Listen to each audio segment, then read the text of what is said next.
Mesdames et messieurs, bonjour. Vous suivez un élan africain et vous avez bien raison. Nous revenons encore une fois sur l'accord de paix qui a été signé entre le Rwanda et la République démocratique du Congo à Washington. C'était le 27 juin dernier. Nous avons suivi les réactions des uns et des autres. Nous avons vu par exemple que le président congolais Félix Tshisekedi s'est engagé officiellement à mettre en œuvre l'accord en question. Et il a dit: cet accord est loin d'être un document. Ça nous engage et nous allons la mettre en pratique. Ça veut dire que pour lui, l'accord l'engage et son pays va la mettre va mettre l'accord en question en pratique. Cet accord signé par les ministres des Affaires étrangères de nos deux pays lors d'une cérémonie solennelle présidée par le secrétaire d'État américain, M. Marco Rubio, reprend les acquis de la résolution 2773 du Conseil de sécurité des Nations unies et ouvre la voie à une nouvelle ère de stabilité, de coopération et de prospérité pour notre nation, pour la région des Grands Lacs et pour l'Afrique tout entière. Cet accord n'est pas seulement un document. Il est une promesse de paix pour les populations de Goma, Bukavu, Rutshuru, Masisi, Nyiragongo, Lubero, Ituri et de toutes les localités martyrisées par la guerre. Ce processus diplomatique s'articule également avec les discussions en cours à Doha, au Qatar. Notre ambition reste sans équivoque rétablir pleinement l'autorité de l'État sur l'ensemble du territoire national et œuvrer à l'instauration d'une paix réelle, durable et partagée dans toute la sous-région. Les attentes de nos populations sont immenses, notamment celles de l'Est du pays qui ont trop longtemps souffert. Nous abordons donc cette ultime phase du processus avec détermination, dans le respect de notre souveraineté et des aspirations légitimes de notre peuple. Nous avons vu également, par exemple, que la ministre des Affaires étrangères, Thérèse Kaikwamba-Wagner, est revenue également en compagnie de son homologue de la communication et porte-parole du gouvernement, Patrick Muyaya, qui sont venus faire une campagne pédagogique avec les journalistes en expliquant les termes de l'accord. Ce qui, bien évidemment, est un signe de bonne volonté pour que les Congolais puissent comprendre ce que contient un accord. Mais au Rwanda, c'est autre chose. Au Rwanda, d'abord, l'accord de paix est présenté sous une autre forme, puisque selon Kigali, l'accord doit être mis en pratique uniquement si le mouvement des FDLR est neutralisé. Ce qui cause quand même un petit problème, c'est qu'on ne sait pas. L'accord stipule que normalement, les FDLR doivent être neutralisés, mais que le Rwanda doit retirer son armée. Mais pour Kigali, la neutralisation des FDLR doit être préalable au retrait des troupes rwandaises, ce qu'ils appellent là-bas la levée des mesures défensives. C'est un peu compliqué. L'accord est très clair. Quand il s'agit de la question du désengagement des forces, l'accord se réfère au CONOPS, au concept d'opération, qui a deux volets principaux dont l'exécution doit se faire de manière concomitante. Le premier volet, et ces deux volets prennent en compte les préoccupations sécuritaires des deux pays, de la République démocratique du Congo et du Rwanda. Le premier volet, c'est le désengagement des forces, à savoir les forces armées rwandaises qui sont sur le territoire congolais. Et le deuxième volet, la neutralisation des FDLR, donc la préoccupation principale en termes de sécurité du Rwanda.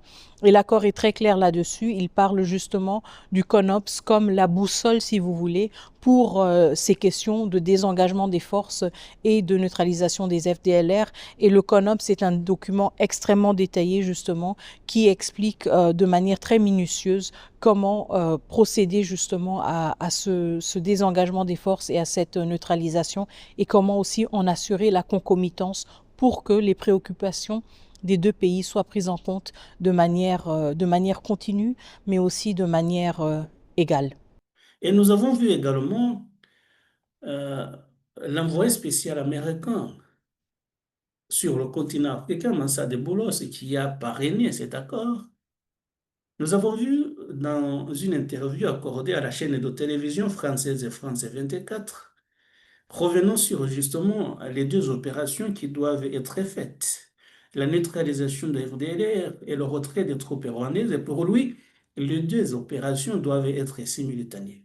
Nous observons déjà deux interprétations divergentes. Il y a en effet deux éléments clés sur le plan sécuritaire. La neutralisation des forces démocratiques de libération du Rwanda, la milice FDLR, par l'armée de la RDC, et d'autre part le retrait des troupes rwandaises de la RDC. Mais les Rwandais disent déjà, d'abord il faut neutraliser les FDLR, puis nous nous retirerons. Et la RDC dit non, non, non, non, cela doit être fait en même temps. Quel est le point de vue des Américains sur cet élément clé? Faut-il faire l'un après l'autre ou les deux ensemble? Oui, absolument. Et ça a été la principale pierre d'achoppement par le passé, y compris les différentes initiatives qui ont été faites par le passé. Ces choses-là doivent aller de pair. Les deux parties se sont mis d'accord pour établir un mécanisme de sécurité commun. C'est très important et c'est fait partie de l'accord. Pour la première fois, ils ont établi un mécanisme de sécurité commun en vertu duquel toutes ces choses feront l'objet d'un accord commun et coordonné par les deux parties. Ce qui, sur le plan pratique, tout de même, cause un certain nombre de problèmes. Les deux opérations. Le retrait des troupes rwandaises sous la responsabilité du gouvernement rwandais et la neutralisation des FDLR par le gouvernement congolais, peut-être avec la MONUSCO, comment est-ce que les deux opérations vont être simultanées? C'est ce concept de simultanéité qui est incompréhensible et pas très clair. Bien sûr, moi, je ne suis pas expert militaire et peut-être que Massa de Bolos savait de quoi il parlait. Mais, de mon côté, cela me paraît très compliqué de faire les deux opérations de façon parallèle. Dans tous les cas, c'est ce qu'a dit Massa de Boulos. Donc, le gouvernement congolais s'engage, quoi qu'il arrive, que le retrait des troupes rwandaises soit préalable, que la neutralisation des FDLR intervient après.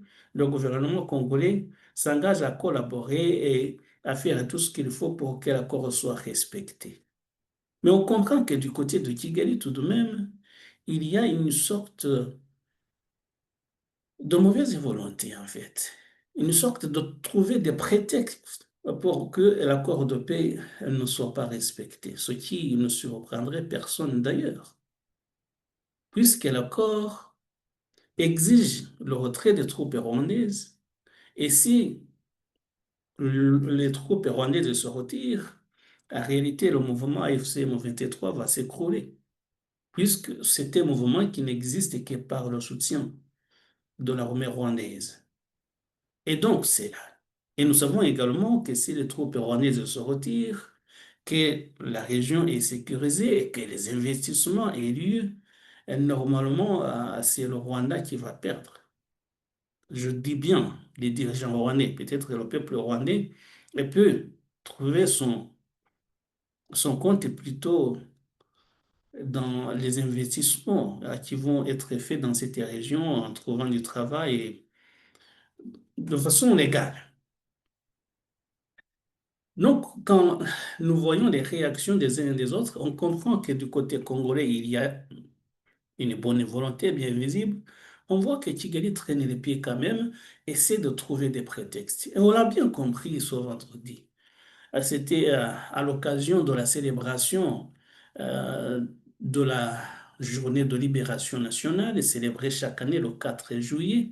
Et donc ce vendredi, d'ailleurs, une célébration qui avait changé de format, puisque les 30 dernières années, c'était plutôt une fête grandiose avec des festivités sur au grand stade de Kigali, le stade national à Mahoro. Mais cette fois-ci, le président rwandais a plutôt choisi d'avoir une conférence de presse et un peu plus tard de s'adresser à un parterre dont les membres étaient triés sur le volet. Et on a vu au cours de la conférence de presse, le président Paul Kagame, qui est revenu bien sûr sur l'accord de paix en question, s'est montré plutôt positif. Il a d'ailleurs remercié le président américain Donald Trump, qui a fait que cet accord puisse avoir lieu et être signé. Et il a dit, Paul Kagame, si l'accord n'est pas respecté, ce ne sera pas de la responsabilité du président américain. Il y a quand même cette possibilité que l'accord n'est pas signé. Ça, c'est le premier point. Si l'accord n'est pas signé, ce ne sera pas de la responsabilité du président américain. Ça veut dire qu'il y a cette possibilité. Cette possibilité qu'il explique justement par la neutralisation préalable des forces des FDLR, qu'il accuse de génocide, alors que parmi les membres des FDLR, certains sont nés après les événements tragiques de 1994. Mais pour lui, tout ce mouvement-là est un mouvement génocidaire. Et il dit donc, si ce mouvement n'est pas neutralisé au préalable, il n'y aura pas de la mise en pratique de l'accord de paix. Ça veut dire, je ne retirerai pas mon armée, ce qui quand même est problématique. Et puis encore, au cours de cette conférence de presse, normalement, quand vous vous engagez sur la voie de la paix, vous devez, et c'est contenu d'ailleurs dans l'accord, vous devez cesser le langage de la haine. Vous devez normalement avoir du respect. C'est du bon sens. Vous signez un accord de paix, vous devez normalement cesser tout discours de la haine. Et pourtant, au cours de cette conférence de presse, le président Paul Kagame a parlé de son homologue congolais dans des termes très méprisants, en disant par exemple que pour qu'il accède au pouvoir, son prédécesseur, Joseph Kabila, qui est un allié bien sûr de Paul Kagame, l'a appelé dans son bureau et lui a remis les clés en pensant à faire une bonne affaire. Paul Kagame, qui doute de l'élection du président Félix Tshisekedi, c'était lors des élections de 2018. Conveniently. You know how the current president came to be president? He was just called to the office, and this man thought he was making a good deal, and they handed him power. Do you also know that actually there were witnesses, heads of state? Did you know that? One of them being the former president of Kenya, Uhuru Kenyatta.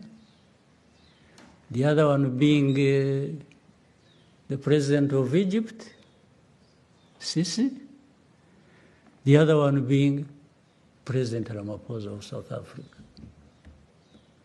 You ask to go and visit them and ask them this question.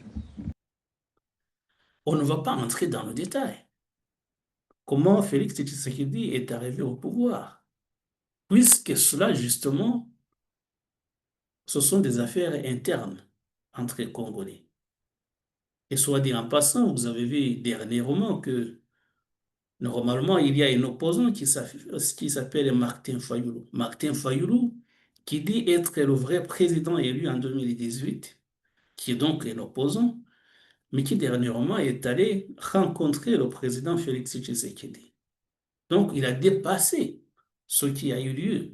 Peut-être les incompréhensions qui ont pu exister, les deux hommes politiques congolais ont décidé de passer dessus et de travailler ensemble pour l'intérêt de leur pays. Il est temps de transcender nos clivages, de rejeter les discours de haine et les manipulations, et de faire de notre diversité une force, non une fracture. Notre unité n'est pas une option, elle est une condition de survie. C'est dans cet esprit de responsabilité et de dépassement de soi que j'ai tenu il y a quelques semaines une rencontre franche et républicaine avec M. Martin Fayoulou, l'un des leaders de l'opposition. Ce geste, que beaucoup n'auraient osé imaginer depuis les élections de 2018, témoigne d'une volonté partagée de placer l'intérêt supérieur de la nation au-dessus des querelles partisanes. Mais Paul Kagame, lui, qui n'est pas congolais, et qui n'est pas concerné par les affaires internes congolaises, revient encore en permanence sur la façon dont Félix Tshisekedi a accédé au pouvoir. Et donc, là, c'est le premier point qu'on a noté lors de cette conférence de presse. Bon, il s'est montré positif, bien sûr, mais quand il parle euh, de son homologue dans des termes très méprisants, on comprend quand même, c'est une façon de dire, je ne ferai jamais la paix avec vous tant que mes intérêts ne seront pas respectés. Et donc, ça c'était la conférence de presse. Dans son adresse au parterre dont nous avons parlé tout à l'heure, qui a eu lieu un peu plus tard, le président Kagame est revenu nerveux, très nerveux. Et cette fois-ci, il ne s'en est pas pris seulement au président congolais, il s'en est pris également à ses partenaires occidentaux. On s'est demandé si Paul Kagame, après la conférence de presse, n'aurait pas reçu un appel de quelqu'un qu'on ne sait pas, qui l'aurait appelé à mieux parler de l'accord de paix qui a été signé par son pays et à s'engager davantage à la mettre en pratique. Parce qu'il est revenu très nerveux et il a critiqué les Américains, il a critiqué d'autres partenaires occidentaux et il a dit, par exemple, dans des termes à peine voilés, que quelqu'un l'aurait menacé de le traîner devant la justice internationale. Il ne l'a pas dit comme cela, mais c'est ce qu'on a entendu dans son discours. Il était très nerveux, le président rwandais. Et on a compris justement que l'accord de paix n'était pas à son avantage. Bon, il y revient bien sûr encore une fois sur cette affaire de FDLR.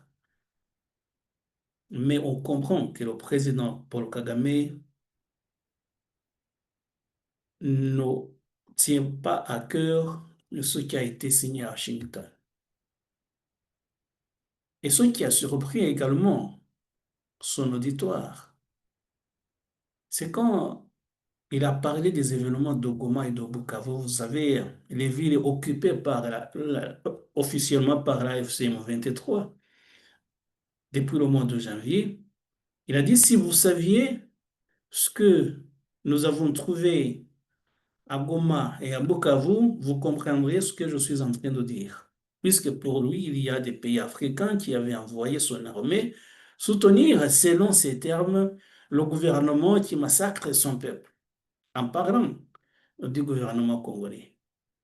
Et ces gens-là voulaient s'attaquer au Rwanda. Et là, c'est là justement où il a dit, si vous saviez ce que nous avons trouvé à Goma et à Bukavu, vous comprendriez ce que je suis en train de dire. Autrement dit, pour lui, il y avait une intention et un projet d'attaquer le Rwanda. Et il ajoute, ce que nous avons fait est une très petite chose par rapport à ce que nous aurions dû faire. Il a reconnu par là que c'est lui qui a envoyé son armée prendre les villes de Bukavu et auparavant, la ville de Goma. Et vous savez que lors de la prise de ces deux villes, notamment à Goma, à la fin du mois de janvier, 3000 personnes ont été massacrées. Et d'après son discours, on a compris que c'est lui-même qui avait donné l'ordre d'exécuter toutes ces personnes. Il y a eu de terribles massacres à Goma. Et il le reconnaît. pas de façon explicite. Mais ce qu'il dit montre bien sûr que c'est lui qui avait donné l'ordre de prendre les villes de Bukavu et de prendre les villes de Goma et de Bukavu et de massacrer toutes ces personnes qui ont été tuées. Et justement, quand il dit cela, il reconnaît que son armée est présente à l'est de la République démocratique du Congo. Et il menace de maintenir son armée à l'est de la République démocratique du Congo si les FDLR ne sont pas neutralisés. Et on a compris d'ailleurs que les FDLR ne sont qu'un prétexte. En effet, cela fait près de 30 ans que ce prétexte est recyclé et réchauffé à toute sauce. Et justement, c'est la raison pour laquelle il est dans l'accord, parce qu'on veut y mettre fin. On veut mettre fin à cet accord, à ce prétexte récurrent d'une présence et d'une menace soi-disant des FDLR. Si tel est le cas, eh bien justement, nous avons un accord qui prévoit dans son CONOPS des étapes très claires, bien définies sur comment on va mettre fin à cette menace, mais aussi justement à travers le CONOPS et à travers la mise en place du mécanisme dont j'ai parlé de conjoint de sécurité, la possibilité d'évaluer l'envergure de cette menace. Cela veut dire que le président rwandais reconnaît, que son armée est présente à l'est de la République démocratique du Congo. Cela veut dire également qu'il reconnaît toutes les responsabilités et qu'il doit y avoir des poursuites judiciaires, il ne pourra pas échapper. Mais comme nous le disions justement, il y a eu beaucoup d'opérations qui ont visé la neutralisation des FDLR depuis les années 2000 et ce qui veut dire que ce qui reste des FDLR ne sont que des résidus pour l'instant. Et donc, quand il présente les FDLR comme une menace, c'est plutôt un prétexte. Lui, il veut rester à l'est de la République démocratique du Congo. Et on sait pourquoi. On sait pourquoi. Quand il est revenu sur l'accusation qui est portée à son encontre, l'accusation de pillage et de ressources et des minerais, il dit, ceux qui m'accusent de cela, ce sont en fait eux qui pillent les ressources du Congo. En parlant des responsables américains et ses partenaires européens. On a compris donc que Paul Kagame, on a compris lors de son adresse à ce parterre, on a compris en réalité que Paul Kagame est très, très nerveux et que l'accord de paix ne lui était pas très favorable et qu'il veut tout faire pour contourner ce qui a été signé par son ministre des Affaires étrangères. On se demande d'ailleurs si lors du prochain rendez-vous qui est prévu prochainement à Washington entre les deux présidents, si Paul Kagame s'y rendra. C'est une question qu'on est en droit de se poser au vu des propos qu'il a tenus, des propos très méprisants, en disant que lui, il fait ce qu'il veut, que personne ne viendra le chercher à Kigali, tout cela justement, que tout ce qui le menace, c'est de le traîner devant la justice, que personne ne pourra le trouver. Et on a compris justement qu'il était très nerveux et que l'accord de paix peut-être pour Kigali ne pourra jamais être signé. Sauf bien sûr s'il y est contraint. Puisque vous le savez également, le président Donald Trump a déjà nommé un général chargé de sécuriser cette région. C'est un général américain, bien sûr, et qui est chargé de la mise en pratique de l'accord de paix sur le plan sécuritaire. Et si donc on veut que cette opération réussisse de sécurisation, c'est que l'armée rwandaise devra se retirer d'une façon ou d'une autre. Donc, Paul Kagame, bon gré, mal gré, devra retirer son armée. Même si pour l'instant, il montre des signes de nervosité, il montre qu'il veut tout faire pour contourner l'accord de paix, Mais ce qui se passe avec le développement, avec la nomination surtout de ce général, il ne pourra que se plier à ce qui a été signé. Et d'ailleurs, on sait que si ce ministre des Affaires étrangères a signé, ce n'était pas à que le Rwanda trouvait l'accord très encourageant, ce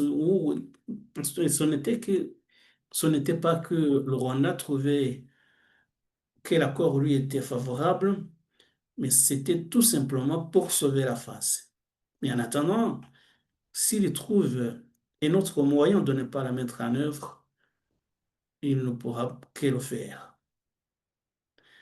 On verra les développements.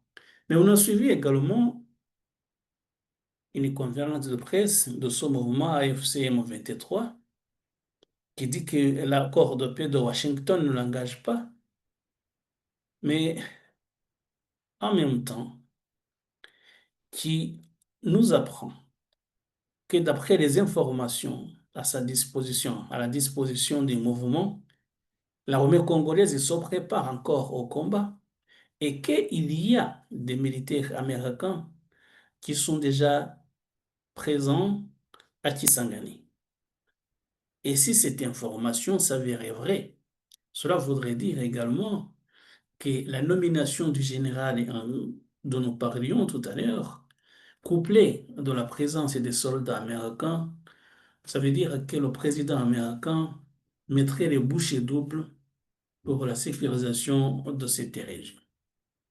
Et c'est justement pour cela que le Rwanda, qu'il le veuille ou non, devra, quoi qu'il en soit, retirer son arme. Mais pour l'instant, Paul Kagame traîne les pieds, montre des signes de nervosité. On ne sait pas s'il va appliquer cet accord de par sa bonne volonté. Mais s'il ne le fait pas, évidemment, il devra y être contraint.